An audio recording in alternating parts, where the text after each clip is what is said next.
tell you, we need each other. Mm-hmm. We can't go any further without us fixing this problem. Mm-hmm. And we have a lot of problems. We do.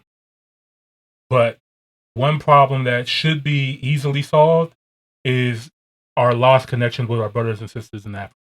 I think that's one problem that we should be able to get over now. I don't hear people here in the States making fun of Africans for being Africans anymore. Not at all. Dark skin is cool again. Hello.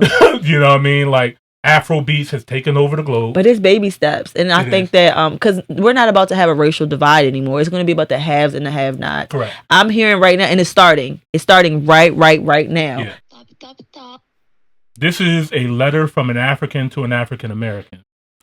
If you guys are new here, you know that we love to bridge the gap between the diaspora and the African continent through music, culture, business, relationship. So, if you guys are going to write a letter to us, I would like to hear it, and then we can respond to it. I have no idea where this is going. I have no idea if this is positive, negative, neutral. I have no idea what's going to happen here. But I saw it. The title was very interesting and jumped out at me. So, let's get to it. Commander. Oh shit, this is about to be real dramatic. All right. Buckle up. All right, let's see what's going on here. I feel like we about to get some poetry in a minute. About to start snapping. I wept as he spoke. I wept as those words proceeded out of your mouth. What'd I say? You're right, and I understand your sentiment. I never saw you growing up, but your presence always lingered. Mommy was happy. Her joy, however, was gone. Whenever she was silent, I knew she was thinking of you. Sometimes at night, I'd hear her weeping as she prayed for you. She prayed for you to be protected. She prayed that they would treat you right. She prayed you were loved. She prayed to take all your tears so you'd not feel the pain. Without expressly saying it, our parents compare me to you. They wonder what could have been if you were still here. After every achievement of yours, they wonder if it would have been better if you were here. So even though I have never seen you, I know you. Even though I was not there when it happened, I still bear the brunt of it. I've been laughed at and teased by your new family. They say, oh, look at those people, from grace to grass. They definitely live in a shithole. They look at our family, your family, and say, this phoenix will never rise out of the ashes. Let us give them breadcrumbs. That way, they'll forever be dependent on us. Do you know what hurts me the most? They are the same people who abducted you. They took you away. Am I playing their blame game? No. I'm just stating facts. I knew she was going to say that next. Yes. Mom and Dad should have done better. They should have protected you with their lives because you are our treasure. They should not have entertained your new family. Granted, they came in sheep's clothing, but that's no excuse. We should have sniffed the smell of wolves. I hate that we still take their breadcrumbs. We are the only family that can stand on its own without help from others. And I know that sounds obnoxious, but it is the truth. The other side of that truth, however, is that even though we have all the resources, we are still dependent on them. The neighborhood has given us a nickname. They call us the third world. We cannot get our shit together. We cannot seem to rebuild what we had. We have left an indelible scar impossible to erase. Our parents and the rest of our extended family have been trying to come to visit your family through means unfitting for humans. It is ludicrous that it is oftentimes through the same means they took you away from us. This time, however, they are taking the same route voluntarily. You ask why? We ask why. They ask why. We all don't seem to have the answer, but know for sure that there's something more than meets the eye. Isn't it interesting that even though we have the same biological parents, I did not know what to call you. You look just like me, That melanin cannot be mistaken for anything else. Our features are so similar. I feel it when you smile. Your wins are my wins. At least, that's how it feels. Even the way you dance reveals your ancestry. You dance to the rhythm of the beat.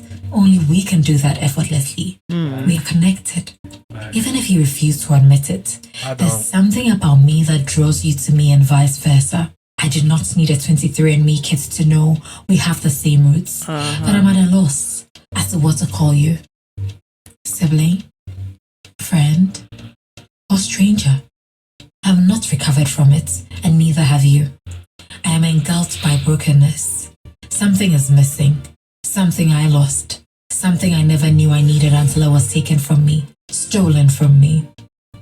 I think about you, you know. I wonder why it happened. How could we allow this to happen? What was my quota? Did I do this to you? Did I allow this to be done to you? My own brother? My own sister? My own family? What could I have done differently? Could we have changed the narrative? Let me be honest with you. Sometimes I get mad at you for allowing yourself to be taken. I get mad at our parents because they did not fight harder. Why didn't they devise a plan and follow you? Why had they, whether sadly or in a grandiose manner, contributed to giving you away? But above all that, I get mad at myself the most. Why? Why was I not taking? I've asked myself this question more times than I'm willing to admit. I know it is a silly question.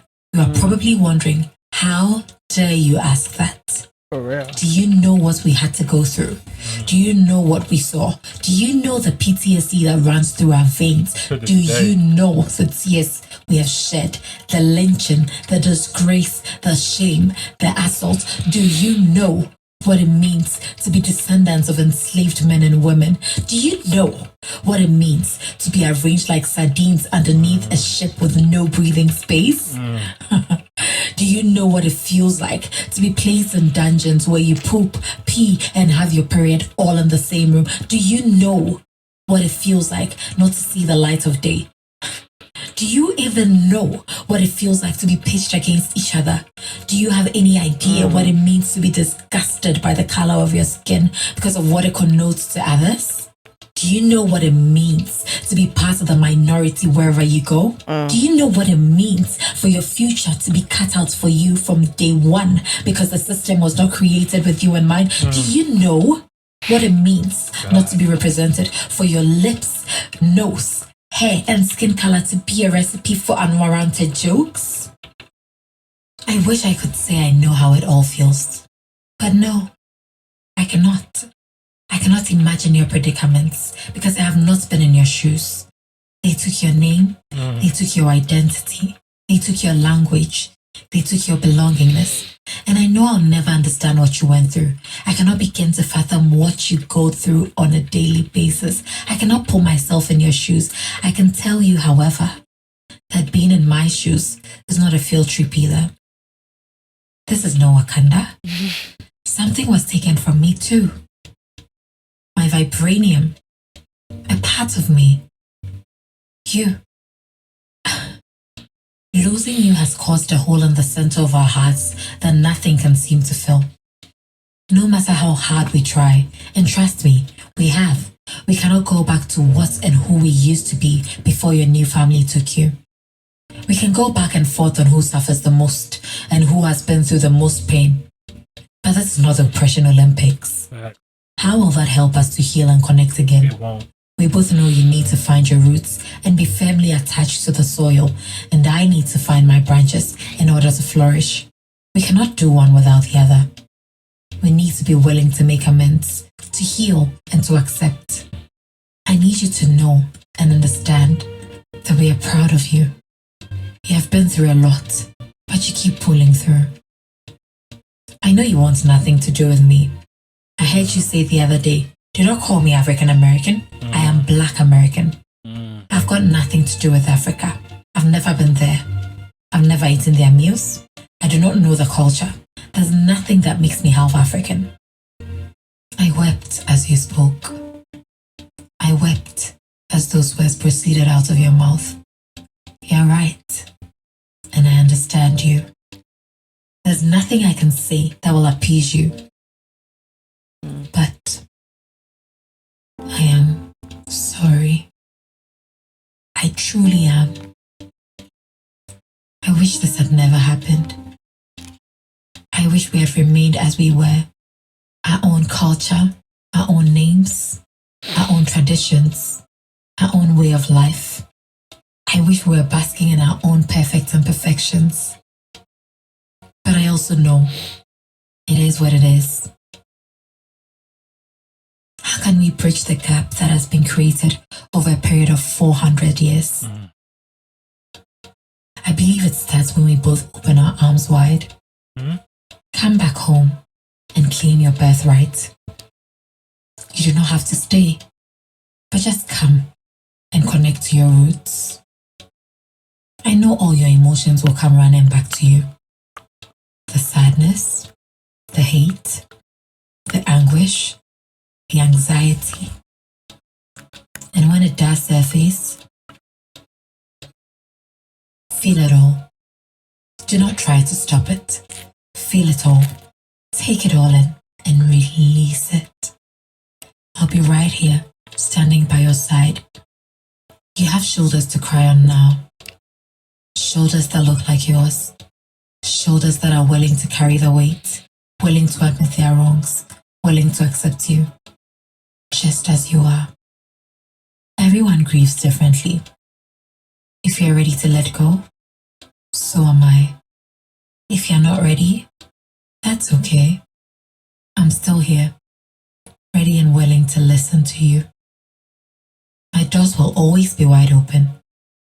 You are and will always be one of us.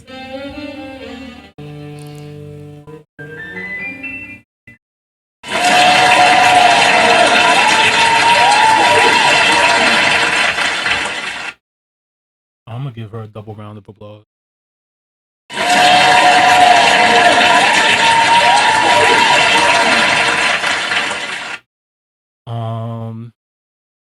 That was powerful.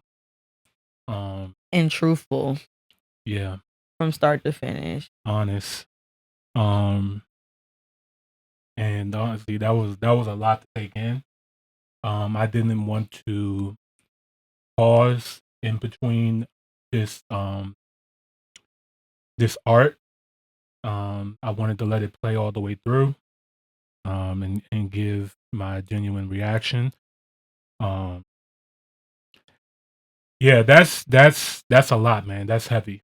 I would like to say that I received this letter from my sister, and I looked at Africans as my family. I understand that, like she said, our melanin is clear. It connects us. There's nothing. You can't look at me and tell me I'm not of the continent. Of course, there's people with this new wave of, we were also Aboriginal people to the Americas. Yes, that's because Africans have been traveling the world for years. So yes, there were Africans here. Yeah, we discovered America prior to the Europeans. Yes. So that's why we were already here. Right. And then while we were here, they took us as slaves as well too. They took Native Americans as slaves as well. But to get back at the topic at hand, there's no denying that we were taken from Africa. A large group of us. And like one thing that really stood out to me, there's a lot of things that stood out, but on the top of my head right now, this is not the oppression Olympic. And at the end of the day, there's a hole missing from them, and there's a hole missing on our end as well too. Yeah, a perspective that I was able to see today that not to say that I didn't know, but definitely it shed a light on, is the fact that as much as we speak about, us being taken from Africa, and we always speak from our ancestors' point of view from the time they were taken and like on the ship. Right. But I never really thought about how the people that didn't get taken how they actually felt after we were like taken, especially if they were tricked and bamboozled. Right. So just imagine how dumb Yeah. they feel and how they're passing that on ancestrally. Right. And I heard a little bit of survival guilt in there as well too. Like, why wasn't it me? Why wasn't I taken? Or, them being angry at how did we let ourselves get taken, or how did we not fight harder? Notice she said fight harder. They did fight. That's one thing that a lot of Black Americans don't know, is that they did fight for us. What they're trying to tell us now is like, well, they sold you into slavery. You know what I mean? Right. But a lot of them were tricked as well too. Like, the slavery was different. You know what I mean? A lot of them thought it was just another form of indentured servitude. You fill out your terms, and you'll be able to go about your way. But a lot of people didn't know that they were taking our names, our language, our birthrights, and lynching us and killing us and doing all kind of crazy stuff. But bringing it back to today, I feel a reconnecting force happening between Africans and African Americans. There's a huge new wave of African Americans wanting to go to Africa, wanting to learn about Africa, and Africans actually connecting with us, whether it's coming over here, whether it's the music, whether it's the education. It's extending the invite. It's extending the invite. And it's very true what she said. When we do go to Africa, they have their arms wide open for it. I've been to Africa 3 times. And the very first time that I went, the guy asked me, he's like, the Chinese come here, the Arabs come here, the Europeans come here. Why don't Black Americans come here? Like, a few reasons though. it's a few reasons. We were told a lot of things. We were told, you guys don't like us, you guys don't want anything to do with us. When a lot of Africans do come over, they're told to not associate with Black Americans. We're lazy, we're ghetto, we're all these kind of things. But this is just all a part of the marketing, a part of the plan to keep us disconnected from each other, because they know if we can get our stuff together and reconnect with our people and our land, they're in a lot of trouble. Because, okay, Africa has all the resources needed on this earth. They need not to import, export nothing for nobody. They're good. But what they lack is the mindset, the system, the structure. Well, guess who has that? Right. They're African descendants who were taken. We were brought up in an American system. We understand how systems that and just structures gave me chills work. When you really think about God's plan. Exactly. You did, because only a small part of it, only a select few of us were taken. Right. That's kind of special. Yeah. That's why I say, like, to say that we went through all of that though, like that is like really survive. Ridiculous. Yes. The fact that everybody didn't survive. Right. That's what I'm saying. Like, a lot of them didn't. So the fact that we did, we are the strongest version. Like, we lasted. You know what I mean? We survived the craziest things that humans can survive from. The odds are stacked against us. But we overcame that. Look at God. Oh, I feel like we so lucky. We gotta do something with this. Y'all don't feel powerful? I do. Like I definitely always feel power in my blackness. Like, all the time. Like, when I tell you all the time, like, I feel so valuable walking around with all this melanin on. Yeah. I've always felt proud to be Black. I feel like I'm blessed to be this color, to be this skin, to be who I am in the time that I'm in. I ain't gonna lie. Absolutely. If you would have reminded 100 years earlier, I might have had a different story. But I honestly don't know my personality, because there was always a select few of us that always, it was all very small. It's crazy. And I felt like I could have been one of them, though. I'm not even going to hold Could've you, been knowing Harriet me. Tubman? Yeah. Like, I really knowing me. I can see that spirit in you for sure. That not giving a fuck energy. Like. Yeah. Because imagine growing up, 400 years is a long time. Like, imagine growing up, your grandmother, your mother, everybody in your family, all they knew was slavery. And here goes some random person saying, let's get out of here. Mm-hmm. They're going to look at you like you're crazy. That's like... But imagine what she knew. Right. She did not forget where the fuck she came from. Even when you try to condition some people. How does she know that? That's the crazy... That's what blows my mind. What was in her culture, to realize stories, that this was wrong? Everybody, like... Mm-hmm. When you go back to that time, by the time we got to her, it wasn't that long ago. Mm-hmm. Her grandmama told her. Mm-hmm. And imagine if, like, just that specific family just so happened to just be one of the people that kept it going. Yeah, that's all it takes. Yeah, because they did have, like, secret languages and stuff like that and ways to communicate. Because, what they try to do was, like, when they had certain slaves come, they try to keep certain tribes away from each other so they couldn't communicate with each other in their native tongue. You know what I mean? But they still found ways to still communicate. But even now, like, I want to bring it back to the now because obviously we know what happened in the past. We lived through it. Our ancestors left through it. We're still going through it. Still going through it. But today, the results today, what do we do today to move forward, to continue to bridge the gap closer? And I believe our mission, part of this podcast, what we're doing, is trying to help that. We see you guys reaching out and we're receiving your hand. And we want to reach out to you as well too. We want to come to Africa, come to the continent, learn, explore, you know what I mean? Bring more people over. Like when I do my Kenyan vlog, I'm showing my friends, my family, people who are in the stateside looking at it, it's like, oh wow, I never knew this. Right. You know what I mean? I had so many people come up to me. It's like, oh, you went to Kenya? Did you have any issues with the language? I was like, they speak English. Right. You know what I mean? But they... Like most places in the world. All over. Not just Africa. Everywhere. Right. So it's that. It's making it more normal to travel to Africa, for African Americans to go to Africa. Instead of me... I'm still impressed with white people sometimes. Yeah, just with that part. The system of how you made sure... No, like... They can go anywhere and they're going to speak their native tongue. Yeah.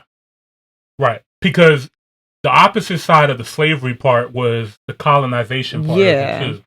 That arrogance of like, I'm coming into your country and I'm drawing new borders and here's a new language and here's a new religion. Crystal, can you give me tissue? To do that, it just goes into the mindset of where they had to be. Like if you look at Europe on a map, how small these countries were compared to how big Africa was, it goes to show you it's not just about size and numbers, it's about system. And we have to do better with that. Like in our areas, like, we're melanated people. We live closer to the equator. We have an abundance of life and fruit and vegetables and livestock. So we were very open and giving people all around the globe. But here comes people who come from a more scarcer environment, colder, harsher environment, who doesn't have that. So, we come in here. Which makes sense as to why they have so much structure. Right, because they had to. They had to. Yeah, or we could be free. Right. And they had to be like very structured. They learned from the Dark Ages. Yeah. when the Moors came over there and started teaching them like, you can't sleep with the pig in the house. You can't, here's how you build street lights and this is how you build this. It was just like, damn, we can't let these people come. We can't let this happen to us again. But I'm not going to go too deep into that. Sticking to the topic at hand. As a Black American, I'm going to continue to travel to Africa. I'm going to continue telling people they should travel to Africa. And whenever I see an African brother or sister here in the States, or when I go to the country, I'm going to say, what's up? It's universal. Like you said, like she said, like that, our Blackness is universal. I can go to Colombia and I connect with Black people there. They look at me and it's like, my color, what's good, my brother? Like we're connected. No matter how hard they try to separate us, we are still connected forever. And what I still really do believe this to this day. The reason why a lot of other cultures and different nationalities come to this country and become so successful and stuff like that. I talk to a lot of people from outside of America, like people who immigrated over here, might be here for school or work or whatever. They come here and they're stressed out. America is so stressful. You know, I seen a video recently of a Ghanaian woman.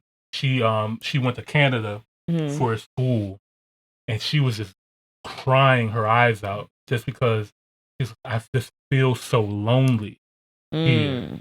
The people here are not friendly or nice or welcoming or family oriented. When you go to Africa, there's many people in the house. It's a family affair all the time. It's group.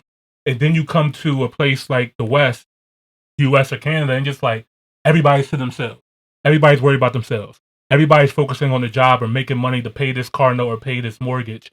But they're not thinking about their family, the people, what makes us human. At all. Because I'm telling you, I'm not. Yeah. I'm not. And I want to. Like, I am like literally like craving it like so much where I'm just like, I am so tired myself. Like, I'm ready to give up everything. Yeah, like I'm literally ready to give up everything. And going back like to the letter and stuff like that, I'm pretty sure like they think that we have like all this opportunity and things like that, or why we just won't come back. We don't have no money either. We struggling out here. They got us trapped here. We are trapped. So I looked at the median income again, right? I was incorrect. The median income in the U.S. is $38,000 a year. $38,000. That's what I thought. Yeah, I thought it was like 37 something. When I seen the 48, I was like, oh, it's going up. That's what I was thinking in my head. Right. I think 48 is the DC area. I think that's where I got that number. Okay. But 38 is the U.S.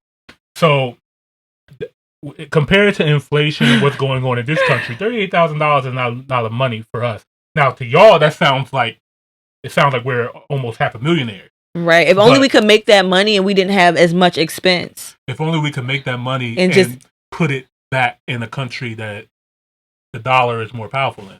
But the way that it's taxed anyway, like first of all, by the time we even get that, they've already taken it. We would have to live very below our means. Top. But this is what these other nationalities do. So they come here like the different countries, Filipinos, Vietnamese, Indians, whatever. They come here. They realize America is a rat race. It's a trap.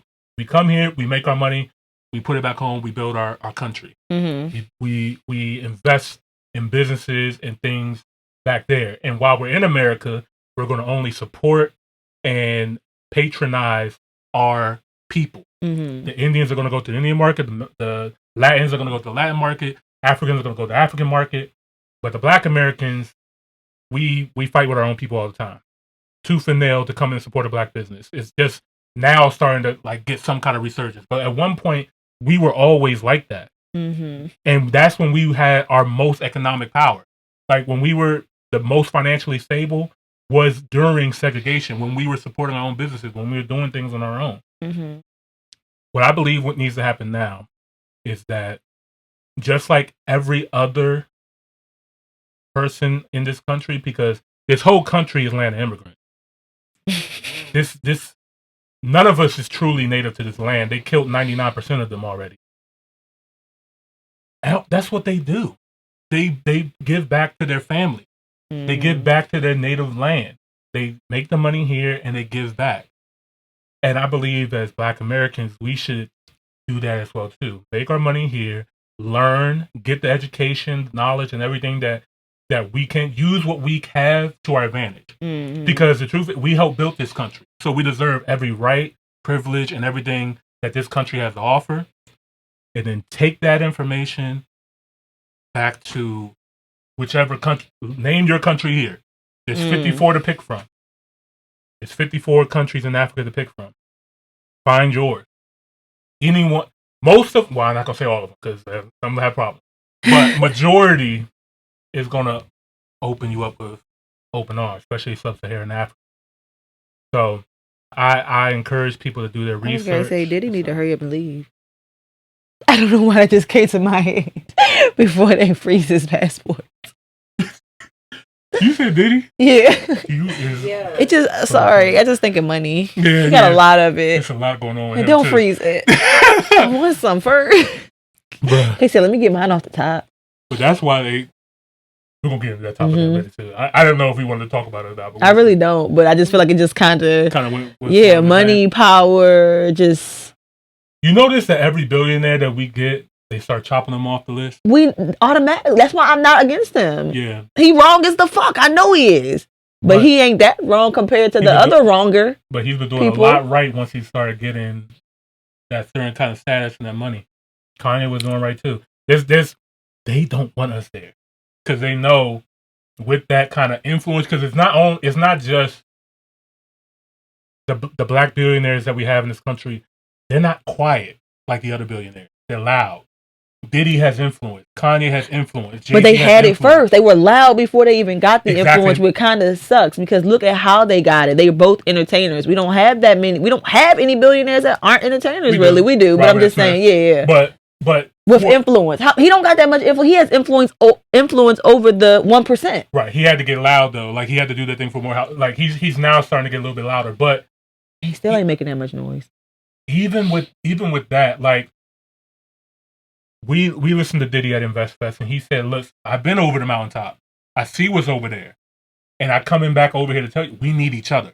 Mm-hmm. We can't go any further without us fixing this problem. Mm-hmm.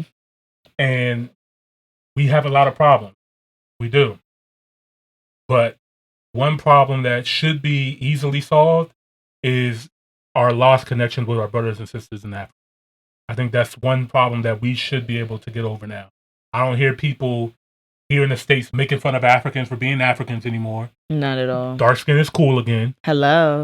You know what I mean? Like, Afro beats has taken over the globe. But it's baby steps. And I think that, because we're not about to have a racial divide anymore. It's going to be about the haves and the have-nots. Correct. I'm hearing right now, and it's starting. It's starting right now. Yeah. You hear how they're getting on the Disney CEOs and stuff like that for their numbers dropping and stuff like that. Ain't no money to spend. Y'all got it. So what exactly did you expect? There's nothing that they're going to be able to do. Y'all can't keep selling us the same Disney stories and fantasies and things. We're not buying into it anymore. The economy is getting real. It has changed, and they have single-handedly changed it. Yeah, so how do you change it and then go to the people, which is your white counterpart, and complain to them about it? That doesn't make sense because the divide is changing. Yeah, it is. We all of us in the room janky as shit looking at each other talking about what we gonna do. Look what you did. The jankiest one is saying, look what you did. We all janky. We all know that we janky. Wait, how janky am I? Not talking about us. I'm not talking about us. I'm just saying in these rooms, like all of them are janky. Y'all know that y'all janky. Y'all know that y'all cheated. Y'all broke rules. And then you go into the same people that you asked to break the rules as to why y'all not making money even though I let y'all cheat. I let y'all cheat and y'all still not making money because the people we stole it from, they don't have any. We stole it all. Right. There is no more money left. And the money that we do have, we holding on to. Yeah, we're holding on to it because everything. We don't even know what to do with it. We want to invest it. We want to do all this stuff. Even if we want to go to Africa, we don't even know what to do, where to go. There's been some. I will say this: there have been some countries who are making it easier for us to come over there. There's 5 African countries. I think Crystal, you sent me this as well too. There's 5 African countries that waive visas on for Black Americans to come. I know off the top of my head, Ghana, Kenya. After I left, South Africa, Uganda. Yeah, Uganda. Yep. And there's one more. I think it's Rwanda. No, Nigeria. I'm not saying that the opportunities aren't available. That's just like when I called you the other day. There's so many there's money here for us too. You have to just know about the opportunities, and that's the thing. Like we just don't have the knowledge or care to even seek it. Yeah. At that point, we don't even know that there is knowledge to seek. We don't even know for us. A lot of us, we're in so much dysfunction. There's a lot of dysfunction here, y'all. A lot of us don't even know that there's a problem coming or that this is a problem because there's so many people that live in poverty.